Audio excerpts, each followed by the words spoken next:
Bismillahirrahmanirrahim. Assalamualaikum warahmatullahi wabarakatuh.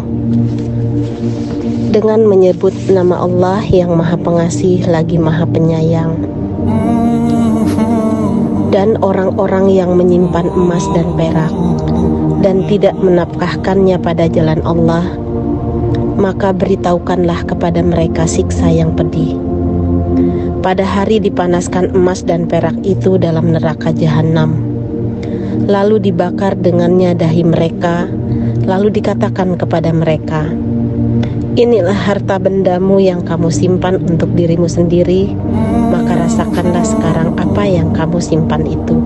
Quran Surah At-Taubah ayat 34. Bapak dan Ibu sekalian, di bulan Ramadan ini adalah bulan yang penuh berkah, bulan yang biasanya kita mengeluarkan zakat fitrah ataupun zakat mal. Oleh karena itu, maka seyogianya kita lebih memperhatikan kepada apa hal-hal yang memang berkaitan dengan zakat. Bersumber dari Abu Hurairah dari Nabi bahwa beliau bersabda, barang siapa dikaruniai harta oleh Allah sedang dia tidak menunaikan zakatnya, maka apabila tiba hari kiamat dihamparkanlah untuknya hamparan-hamparan api, maka dipanaskanlah hamparan-hamparan itu dalam neraka jahanam, lalu dibakarlah dengannya, maksudnya dengan harta tersebut, dahi orang itu, kedua lambungnya dan punggungnya. Dan setiap kali harta itu dingin, maka dipanaskan kembali kepada suatu hari yang ukurannya 1000 tahun, sebagaimana firman Allah, dan sesungguhnya sehari di sisi Allah adalah seperti 1000 tahun dari tahun-tahun yang kamu hitung, sampai diadilinya sesama hamba Allah, barulah dia tahu jalannya, apakah dia ke surga ataukah dia ke neraka. Jubdatul Waisin.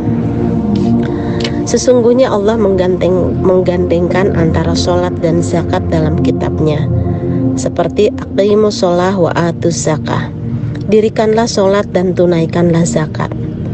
Kenapa hal itu? Bahwa sholat itu karena haknya Allah, sedangkan zakat adalah hak hambanya. Yang wajib kita ketahui dan perhatikan adalah berdasarkan perintah Allah, dan semua ibadah memang berpangku kepada hal tersebut. Sholat adalah ibadah badaniyah dan zakat adalah ibadah kehartaan. Semua ibadah terbagi menjadi dua macam. Oleh karena itu dikatakan ada 3 ayat yang turun bergandengan dengan 3 perkara, di mana Allah tidak menerima salah satu di antaranya tanpa yang lainnya. Apakah yang pertama? Firman Allah, aqimus shalah wa atuz zakah, dirikanlah sholat dan bayarkanlah zakat. Maka barang siapa melakukan sholat tetapi tidak menunaikan zakat, maka sholatnya tidak diterima. Ayat yang kedua adalah atiullah wa atiur rasul, taatlah kamu kepada Allah dan taatlah kepada Rasulnya. Maka barang siapa taat kepada Allah tetapi tidak taat kepada Rasul, maka taatnya kepada Allah tidak diterima. Dan yang ketiga adalah anishkurli wali walidaik, bersyukurlah kepadaku dan kepada ibu bapamu. Maka barang siapa bersyukur kepada Allah tetapi tidak bersyukur kepada kedua orang tua, maka kesyukurannya kepada Allah pun tidak diterima. Tanbihul Ghafilin.